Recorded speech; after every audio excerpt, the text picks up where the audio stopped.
दिल्ली में एक जगह है नांगलोई और इसी नांगलोई में एक लड़की रहा करती थी। लड़की का नाम सोनिया, उम्र तकरीबन 20 साल के आसपास। परिवार में इसके माँ बाप, इसकी एक छोटी बहन और इसका एक भाई। ठीक ठाक फैमिली थी, ज़िंदगी अच्छे से चल रही थी, पढ़ने लिखने में काफ़ी तेज़ थी। लेकिन ये लड़की थोड़ा जिंदा दिल लड़की थी, सपने बड़े थे। इसका सपना था कि ये सोशल मीडिया पर इन्फ्लुएंसिंग करे, लोग इसको पसंद करें, लोग इसको फॉलो करें। इंस्टाग्राम पे इसके लगभग 6 से 7 हज़ार के आसपास फॉलोअर्स थे।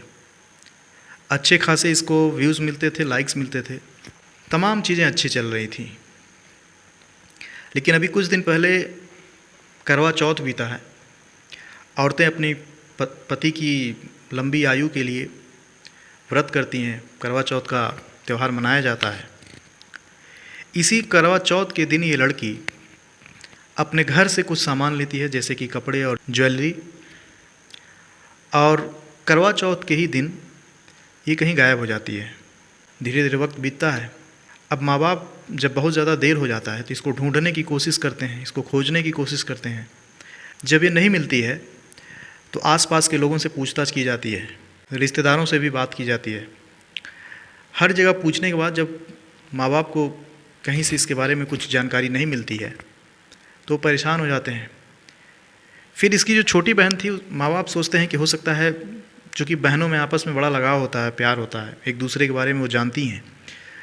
तो माँ बाप ने इसकी छोटी बहन से पूछा, यानी कि अपनी छोटी बेटी से पूछा कि तुमको कुछ पता है कि तुम्हारी दीदी कहाँ गई है।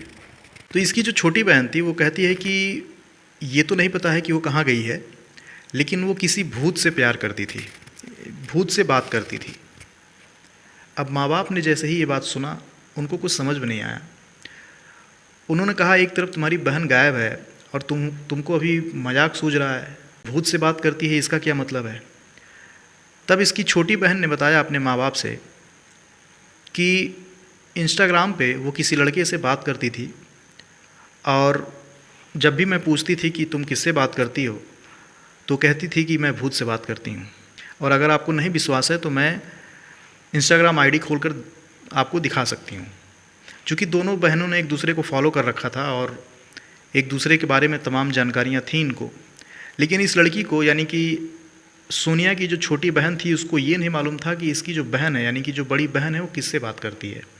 खैर, जो छोटी बहन थी उस अपना इंस्टाग्राम की आईडी खोलती है, उसमें जो सोनिया थी उसकी बायो को चेक करती है, और उसमें एक जगह उसने लिख रखा था कि आई लव अभूत, आई लव अभूत करके एक स्टेटमेंट उसने लिख रखा था। जैसे ही ये माँ बाप देखते हैं, उनको कुछ समझ में नहीं आता है। वो अपनी छोटी बेटी को डांटते हैं, कहते हैं तुमको लगता है तुम पागल वागल हो गई हो। लेकिन फिर भी माँ बाप तो माँ बाप होते हैं, उनका दिल नहीं मानता है और वो फ़ौरन पुलिस स्टेशन चले जाते हैं अपनी छोटी बेटी को लेकर, और पुलिस स्टेशन जाकर रिपोर्ट लिखवा देते हैं। पुलिस तक जब ये मामला जाता है, जब इनके माँ बाप बताते हैं कि इनकी एक बेटी जो करवा चौथ के दिन से ही गायब है, फ़ोन लगा रहे हैं, उसका फ़ोन स्विच ऑफ आ रहा है, तो पुलिस वाले अब इस मामले की छानबीन शुरू करते हैं। इस लड़की की खोजबीन शुरू होती है। कहीं कोई सुराग नहीं मिल रहा था। अच्छा, पुलिस वालों को इसकी जो छोटी बहन थी वो बताती है, पुलिस वाले जब अधिक पूछताछ करते हैं तो बताती है कि हमें ये तो नहीं मालूम है कि किससे बात करती थी, लेकिन हाँ, जो मेरी बड़ी बहन थी वो किसी ऐसे शख्स से बात करती थी जिसका नाम नहीं मालूम है। सिर्फ पूछने पर यह कहती थी कि वो किसी भूत से बात करती है। पुलिस वाले जब ये बात सुनते हैं, उनके भी कान खड़े हो जाते हैं। उनको भी समझ में नहीं आ रहा था कि वो कैसे इस केस की जांच करें। खैर, बहुत मशक्क़त के बाद, खोजबीन के बाद, पुलिस एक व्यक्ति को हिरासत में लेती है, बल्कि एक लड़के को। उस लड़के का नाम था सलीम उर्फ संजू। फ़ौरन पुलिस वाले संजू को पकड़ते हैं और उससे पूछते हैं कि ये बताओ सोनिया कहाँ है। सलीम उर्फ जो संजू था, वो पहले तो पुलिस वालों को गुमराह करता है, इधर उधर की बातें करता है, बातों में उलझाने की कोशिश करता है, लेकिन उसकी तमाम मेहनत बेकार हो जाती है।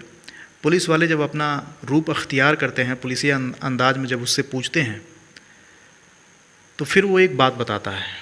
सलीम पुलिस वालों से बताता है कि जब ये लड़की, अच्छा, ये कहानी फिर 2 साल पहले जाती है। ये बताता है कि जब ये लड़की 18 साल की थी, चूँकि ये सोशल मीडिया पर यानी कि इंस्टाग्राम पे रील्स वगैरह बनाती थी, सोशल मीडिया पर काफ़ी ज़्यादा एक्टिव रहती थी।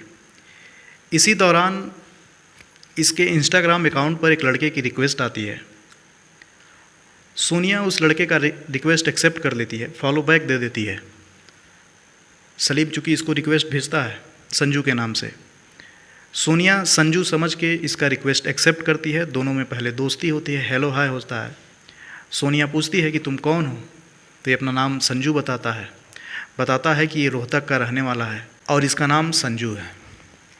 वो इसके बारे में पूछता है, यानी कि सलीम सोनिया से पूछता है कि तुम कौन हो, तो ये बताती है कि मेरा नाम सोनिया है, मैं दिल्ली के नांगलोई की रहने वाली हूँ। फिर दोनों एक दूसरे से बातचीत करते हैं। बातचीत करते करते इनमें दोस्ती अच्छी हो जाती है। फिर दोस्ती प्यार में बदलता है, नंबर एक्सचेंज होता है। फिर एक तरीके से ये एक दूसरे से गर्लफ्रेंड और बॉयफ्रेंड की तरह बात करने लगते हैं। चूँकि दूरी होने की वजह से मिल नहीं पाते थे, लेकिन इसी बीच धीरे धीरे जब वक्त बीतता है तो सोनिया संजू के बारे में और जानने की कोशिश करती है। वो पूछती है संजू से कि आखिर तुम्हारे दोस्त कौन हैं, तुम कहाँ के प्रॉपर रहने वाले हो, तुम करते क्या हो। तो संजू सोनिया से बताता है कि देखो मैं एक भूत हूँ, भूत की ना कोई जाति होती है, ना उसका कोई ठिकाना होता है, वो कहाँ रहता है इसके बारे में किसी को कुछ नहीं मालूम। और तुम मेरी ज़्यादा खोजबीन मत करो, क्योंकि मैं भूत हूँ, मेरा कोई ठिकाना नहीं है, मेरी कोई जाति नहीं है, मैं कहाँ से कहाँ का रहने वाला हूँ, ये सब मत पूछो। चूँकि 18-19 साल की लड़की थी सोनिया, बहुत मैच्योरिटी थी नहीं, और इस उम्र में बहुत ज़्यादा मैच्योरिटी की उम्मीद की भी नहीं जाती है। उसकी ये बातें यानी कि संजू की बातें इसको एडवेंचरस लगती हैं। उसको लगता है कि एक ऐसा लड़का मिला है जो इस तरह की बातें करता है। एक तरीके से ये अट्रैक्ट हो जाती है। फिर इस बातचीत के दौरान जब बातचीत कंप्लीट हो जाती है, जो सोनिया थी वो अपने इंस्टाग्राम अकाउंट पर एक पोस्ट डालती है, लिखती है कि आई लव अ भूत, यानी कि एक दूसरे से इन दोनों को प्यार हो जाता है, दोनों गर्लफ्रेंड बॉयफ्रेंड बन जाते हैं। इसी बात का संजू यानी कि जो सलीम था वो फ़ायदा उठाता है और दोनों एक दिन तन्हाई में मिलते हैं, बंद कमरे में मिलते हैं। दोनों के बीच अनैतिक रिश्ते कायम हो जाते हैं, यानी कि फिजिकल रिलेशन बन जाते हैं। अब ये दोनों जब भी मन करता मिलते थे। चूँकि फिजिकल रिलेशन होने की वजह से ये लड़की प्रेग्नेंट हो जाती है।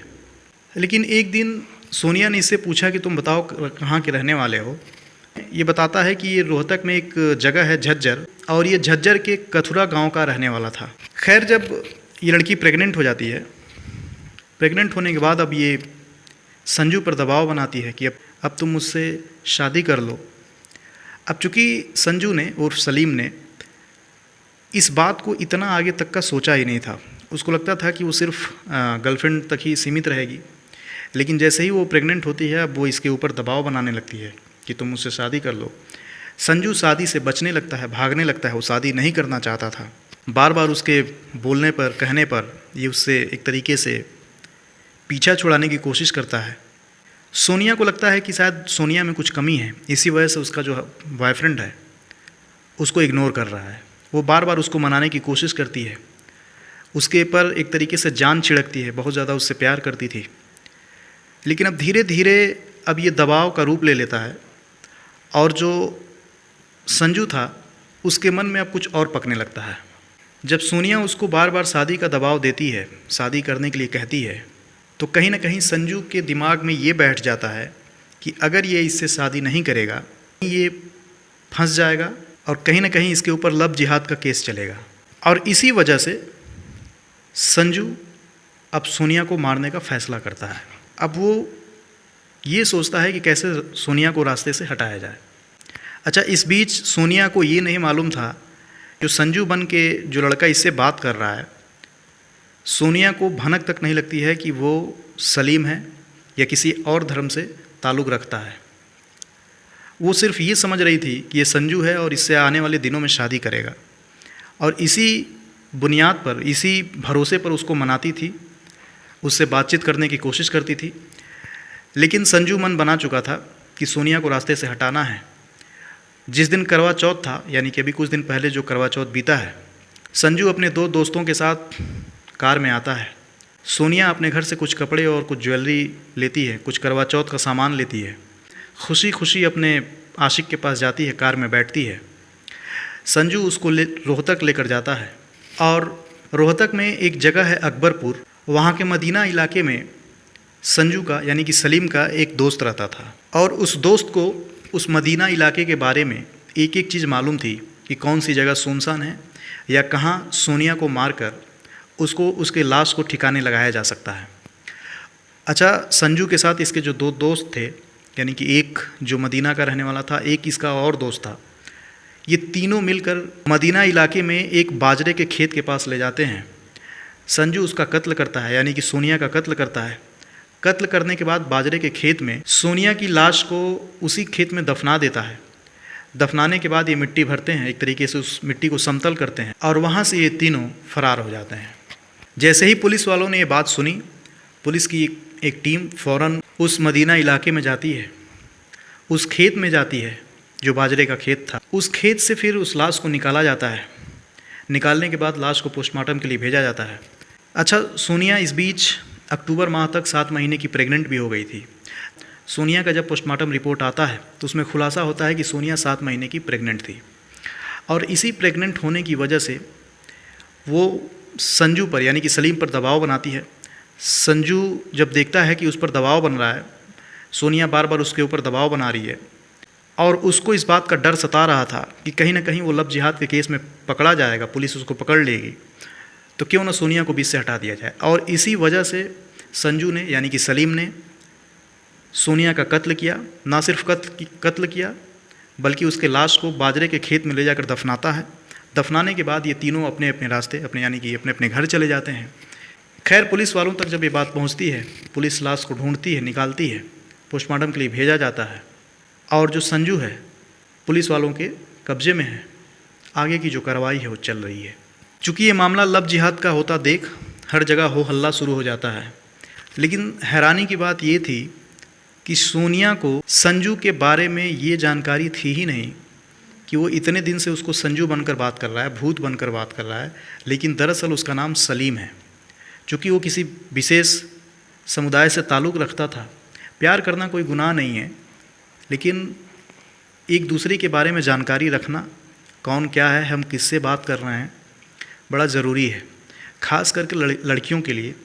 अगर आप किसी से बात कर रही हैं तो आप अपने माँ बाप की राय लीजिए, अपने भाई या अपने किसी अच्छे दोस्त की राय लीजिए कि आप किससे बात कर रहे हैं। आपको पता ही नहीं है कि वो संजू है या सलीम है, गुड्डू है या पिंटू है, रमेश है या आरिफ है। कम से कम इस बात की जानकारी लोगों को रखनी चाहिए कि हम जिससे बात कर रहे हैं वो कौन है। प्यार करना, मैं एक बार फिर बोल दूं, प्यार करना कोई गुनाह नहीं है, लेकिन आपको पता होना चाहिए कि कौन क्या है। लेकिन कम से कम जब भी हम किसी से प्यार करें या जब भी हम किसी से कोई रिश्ता रखें, रिश्ता रखना या प्यार करना कोई गुनाह नहीं है, लेकिन पता होना चाहिए कि हम किससे बात कर रहे हैं, किससे प्यार कर रहे हैं। क्योंकि इस लड़की की नादानी की वजह से उसकी जान चली गई, उसके माँ बाप के ऊपर दुखों का पहाड़ टूट गया और एक लड़की जो जीवन में बहुत कुछ कर सकती थी, बहुत कुछ पा सकती थी, उसकी लापरवाही की वजह से उसकी जान चली गई। तो आप भी सतर्क रहें, अपना ख्याल रखें, अपने लोगों का ख्याल रखें और किससे आप बात करते हैं इस बात का ध्यान रखें। नमस्कार।